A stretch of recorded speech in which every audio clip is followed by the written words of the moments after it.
अस्सलाम वालेकुम students, I hope आप सब लोग खैरियत से होंगे। अपने इस लेक्चर का आगाज़ इस दुआ के साथ कि अल्लाह ताला हम सब पर और हमारे मुल्क पाकिस्तान पे अपना ख़ास करम फरमाएं, आमीन इलाही आमीन। आज का जो हमारा टॉपिक है वो है म्यूटेशन। ये चैप्टर 20 क्रोमोसोम एंड डीएनए का लास्ट टॉपिक है। और पेपर के पॉइंट ऑफ व्यू से अगर हम देखें तो ये शॉर्ट क्वेश्चन और एमसीक्यूज़ के लिए इंपॉर्टेंट है, यानी कि आपने इसको लॉन्ग क्वेश्चन के तौर पर प्रिपेयर नहीं करना है। डेफिनेशन की तरफ हम देखते हैं। Sudden change in chromosome, DNA और जीन। सडन चेंज आ जाना क्रोमोसोम में, डीएनए या फिर जीन में, तो इन तीनों के बारे में हम डिस्कस कर चुके हैं अपने इसी चैप्टर में कि कोई भी कैरेक्टर जो हमारी बॉडी के अंदर बनता है, जो हमारे पेरेंट्स हमारी बॉडी के अंदर ट्रांसफ़र करते हैं, वो जीन की फॉर्म में करते हैं। यानी कि जितनी भी इंफॉर्मेशन हमारी बॉडी की फॉर्मेशन की या हमारी बॉडी के फंक्शन की होती है वो जीन के अंदर स्टोर होती है। कहाँ से आती है ये जीन हमें हमारी बॉडी में हमारे पेरेंट्स ट्रांसफ़र करते हैं। अगर इन जीन में, डीएनए या क्रोमोसोम में कोई चेंज आ जाता है तो हमारी बॉडी में एबनॉर्मलिटी कॉज हो सकती है। तो इसी कंडीशन को कहा जाता है म्यूटेशन, यानी कि क्रोमोसोम में चेंज आ जाना, डीएनए में चेंज आ जाना या जीन में चेंज आ जाना, जिसकी वजह से कोई कैरेक्टर एबनॉर्मल बन जाता है, एबनॉर्मल बिल्ट हो जाता है।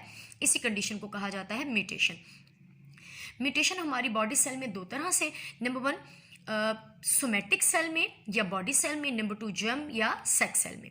अगर म्यूटेशन हुई है हमारी बॉडी सेल में या हमारे सोमेटिक सेल में, तो ये उस इंडिविजुअल के लिए, उस एक इंडिविजुअल के लिए तो हार्मफुल रहेगी, लेकिन ये जनरेशन टू जनरेशन पास नहीं होगी। लेकिन अगर चेंज आया है जीन में या डीएनए या फिर क्रोमोसोम में, यानी कि अगर म्यूटेशन हुई है हमारे सेक्स सेल में, तो यानी कि एग और स्पर्म में से किसी में, तो ये जनरेशन टू जनरेशन पास होती रहेगी एबनॉर्मलिटी। अगर हम बात करते हैं कॉज की, तो म्यूटेशन का कॉज होती है म्यूटेजन। इसके बारे में हम डिस्कस करके आ चुके हैं चैप्टर 21 में। What is mutation? कोई भी ऐसा फैक्टर जो कि म्यूटेशन कॉज कर देता है, हम उसे म्यूटेजन कहते हैं। ये फैक्टर कोई रेडिएशन हो सकती है, कोई केमिकल हो सकती है, कोई ड्रग हो सकता है। अब अगर चेंज आया है क्रोमोसोम में, डीएनए या फिर जीन में, तो हम उसे कहेंगे mutant. Like mutant chromosome, mutant DNA या म्यूटेंट जीन। टाइप देखते हैं म्यूटेशन की। तो सबसे पहली टाइप जो है वो है क्रोमोसोमल एबनॉर्मलिटी या क्रोमोसोमल एब्रेशन जिसे कहा जाता है। नंबर टू पॉइंट म्यूटेशन यानी अगर एंटायर क्रोमोसोम के किसी आर्म में कोई चेंज आ गया है, कोई डैमेज आ गया है या वो डिफॉल्टेड हो गई है, तो हम उसे कहेंगे क्रोमोसोमल एब्रेशन। और ये तीन तरह से शो हो सकती है। नंबर वन डिलीशन, यानी कि क्रोमोसोम का जो एक क्रोमोटिड है वो इंटायर पीस या इंटायर आर्म डिक्रीज हो गई है, कट हो गई है या डैमेज हो गई है, तो हम उसे कहेंगे डिलीशन। नंबर टू, कोई एक्स्ट्रा पीस आकर ऐड हो गया है, यानी कि नंबर ऑफ जीन्स या नंबर ऑफ डीएनए इंक्रीज हो गया है, तो हम उसे कहेंगे इंसर्शन। नंबर थर्ड, इन्वर्जन, अगर दो क्रोमोसोम के दरमियान कोई पीस एक्सचेंज हो गया है, इंटायर पीस, इंटायर आर्म अगर एक्सचेंज हो गई है, तो हम उसे कहेंगे इन्वर्जन। इसके एग्जाम्पल हम देख सकते हैं। एग्जाम्पल है डाउन सिंड्रोम। आपको पता है कि अगर क्रोमोसोम का इंटायर पीस अगर एक्सचेंज हो जाता है या म्यूटेंट हो जाता है, तो हमारी बॉडी के अंदर हार्मफुल इफेक्ट भी उतने ही ज़्यादा होंगे। Number two, point mutation. तो पॉइंट म्यूटेशन वो म्यूटेशन जो किसी एक न्यूक्लियोटाइड या किसी एक जीन में हो जाए, यानी कि कोई एक जीन, आपको पता है कि जीन अपनी एक्सप्रेशन देती है प्रोटीन सिंथेसिस की फॉर्म में। तो अगर जीन जो कि न्यूक्लियोटाइड का खास सीक्वेंस होता है, अगर उस न्यूक्लियोटाइड के खास सीक्वेंस के अंदर कोई एक न्यूक्लियोटाइड भी चेंज हो जाता है, तो प्रोटीन, इस तरह का प्रोटीन डिफॉल्टेड प्रोटीन या डिनेचर्ड प्रोटीन कहलाता है। इसकी एग्जाम्पल हम यहाँ पर समझते हैं।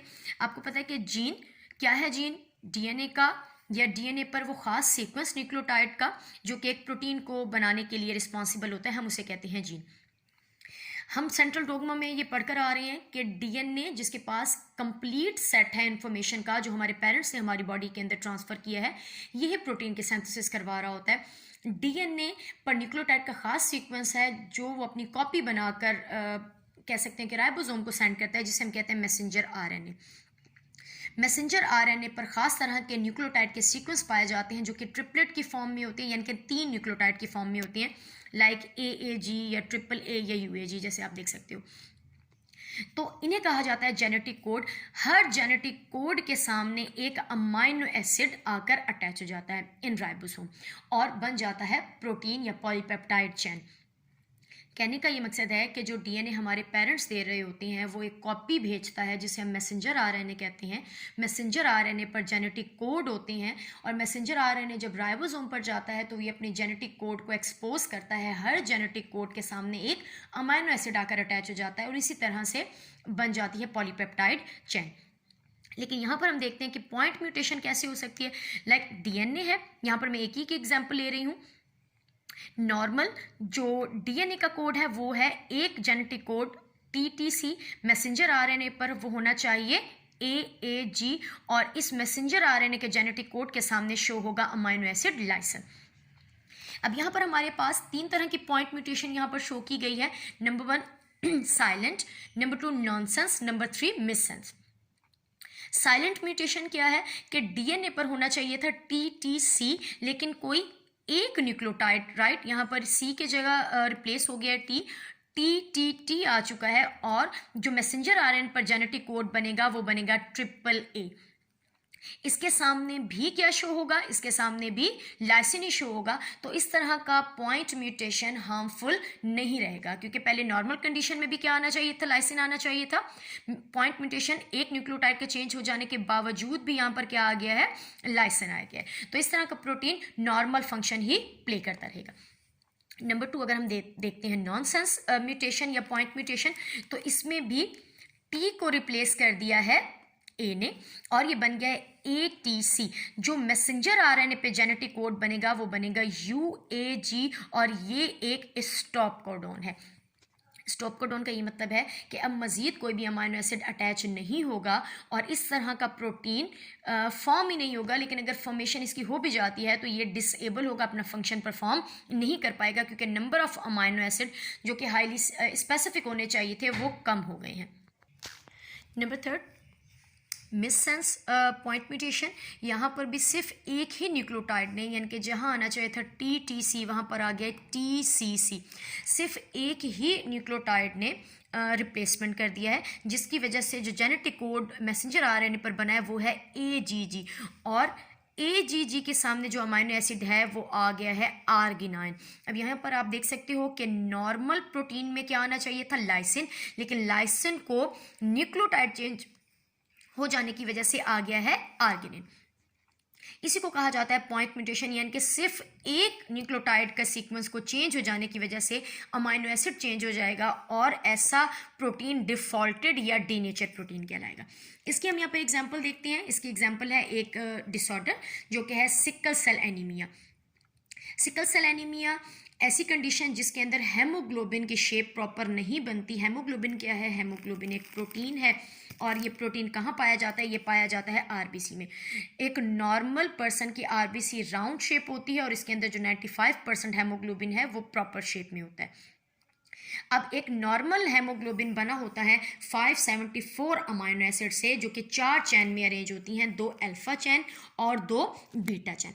लेकिन in the case of sickle cell anaemia patient ये जो हेमोग्लोबिन है और 574 अमाइनो एसिड में से किसी एक अमाइनो एसिड को, एक चैन के अमाइनो एसिड जहाँ पर विलाइन आना चाहिए था वहाँ पर रिप्लेस हो जाता है ग्लूटामिक एसिड, जिसकी वजह से जो इंटायर शेप है हेमोग्लोबिन की वो चेंज हो जाती है।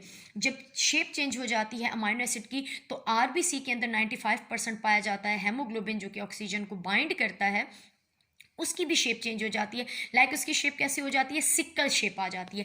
इसी कंडीशन को कहा जाता है सिकल सेल एनीमिया। और इस तरह के पेशेंट में जो ब्लड है, जो आरबीसीज हैं ब्लड के अंदर, वो सही से ऑक्सीजन को बाइंड नहीं कर सकती हैं। लाइक अगर हम इसको जेनेटिकल डिस्कस करें तो ये एक डीएनए है, ठीक है, जिसने फॉर्मेशन करनी है हेमोग्लोबिन की, लेकिन यहाँ पर एक नॉर्मल कोड क्या है CTT और इसके सामने क्या आना चाहिए था, वलाइन आना चाहिए था। लेकिन in the case of sickle cell anaemia patient वहाँ पर जो डीएनए बना है सिर्फ T को रिप्लेस कर दिया है A ने, यानी कि एक ही जस्ट न्यूक्लियोटाइड का सीक्वेंस चेंज हुआ है और विलाइन के सामने क्या आ गया है, विलाइन के बदले में आ गया है ग्लूटामिक एसिड।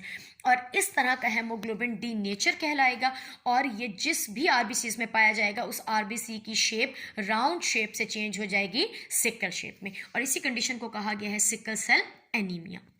पॉइंट म्यूटेशन की दूसरी एग्जाम्पल की तरफ चलते हैं जो कि है फिनाइल केटोनूरिया। फिनाइल केटोनूरिया नॉर्मल पर्सन के अंदर एक आप कह सकते हैं कि एक कंपाउंड की फॉर्मेशन हो रही होती है जिसे कहा जाता है फिनाइल एलानाइन। इस फिनाइल एलानाइन की डिग्रेडेशन यानी कि इसकी मेटाबॉलिज्म करता है एक एंजाइम जिसे कहा गया फिनाइल एलानाइन हाइड्रोक्सिलेज। लेकिन in the case of phenylketonuria patient, phenylalanine जो कि एक हार्मफुल कंपाउंड है, इसको तोड़ने वाला या इसकी डिग्रेडेशन करने वाला जो एंजाइम है जिसे आप फिनाइल एलानाइन हाइड्रोक्सिलेज कहते हैं, वो डिफॉल्टेड होता है। यानी कि डिफॉल्टेड मीन्स कोई एक न्यूक्लियोटाइड का सीक्वेंस चेंज हो जाने की वजह से नंबर ऑफ अमाइनो एसिड तो कांस्टेंट रहते हैं, लेकिन एक अमाइनो एसिड चेंज हो जाता है, लाइक जैसा कि आपने पिछले केस में भी डिस्कस किया है। तो number of amino acid constant होने के बावजूद भी ये जो प्रोटीन है ये डिफॉल्टेड प्रोटीन कहलाता है, यानी कि ये डिफॉल्टेड एंजाइम होगा। और फिनाइल एलानाइन हाइड्रोक्सिलेज के फंक्शन ना परफॉर्म करने की वजह से जो फिनाइल एलानाइन है वो डिगार्ड नहीं होगा और ये ब्लड के अंदर इसका जो लेवल है वो इंक्रीज होता रहेगा। यही ब्लड के अंदर जो कंपाउंड फिनाइल एलानाइन है ये अकुमुलेट हो जाएगा इन ब्रेन सेल, यानी कि जब ब्लड सर्कुलेट होकर पहुंचेगा हमारे ब्रेन में तो ये हमारे ब्रेन सेल के अंदर अकुमुलेट हो जाएगा और इसकी वजह से मेंटल रिटार्डेशन हो सकती है। यानी कि अगर एक लेवल इंक्रीज हो गया हमारे ब्रेन सेल के अंदर तो सबसे पहले जो कंडीशन है वो है मेंटल रिटार्डेशन, और अगर ये कंडीशन सिवियर हो जाती है तो इवन ये फेटल कंडीशन भी हो सकती है, यानी कि ऐसे पेशेंट की डेथ भी हो सकती है। तो आज का जो टॉपिक है वो हमने डिस्कस किया है म्यूटेशन। म्यूटेशन क्या था? म्यूटेशन है sudden change in chromosome DNA या जीन, यानी कि म्यूटेंट हो जाने की वजह से क्रोमोसोम डीएनए या जीन की वजह से एबनॉर्मलिटी कॉज हो सकती है। जैसे कि हमने 2 एग्जांपल डिस्कस किए हैं, नंबर 1 सिकल सेल एनीमिया और नंबर 2 फिनाइल केटोनूरिया। लेकिन ये कंडीशन आप कह सकते हो पॉइंट म्यूटेशन की है, लेकिन अगर क्रोमोसोमल एब्रेशन हो गई है तो कोई एक करैक्टर नहीं, एक से ज़्यादा एबनॉर्मलिटी होगी। लाइक जैसे आप डिस्कस कर चुके हो डाउन सिंड्रोम, तो डाउन सिंड्रोम में ग्रुप ऑफ एबनॉर्मलिटीज शो हो जाती हैं। अब हम आते हैं उन क्वेश्चंस की तरफ जो एग्जाम में बार बार रिपीट हो रही होती हैं। तो सबसे पहले जो डेफिनेशन है म्यूटेशन की ये बहुत ज़्यादा इंपॉर्टेंट है। नंबर 2 पॉइंट म्यूटेशन की डेफिनेशन इंपॉर्टेंट है। नंबर 3 सिकल एनीमिया की आप कह सकते हो कि डेफिनेशन, और नंबर 4 फिनाइल केटोनूरिया की कॉजेस या डेफिनेशन आपके लिए पेपर के पॉइंट ऑफ व्यू के अकॉर्डिंग बहुत ज़्यादा इंपॉर्टेंट रहेगी। इंशाल्लाह अगले लेक्चर में हम स्टार्ट करेंगे अपना नेक्स्ट चैप्टर जो कि है चैप्टर 21, यानी कि इनहेरिटेंस से रिलेट करता है, और इंशाल्लाह कल ही हम इसको डिस्कस करेंगे। अल्लाह हाफ़िज़ बच्चों, और दुआओं में याद रखिएगा।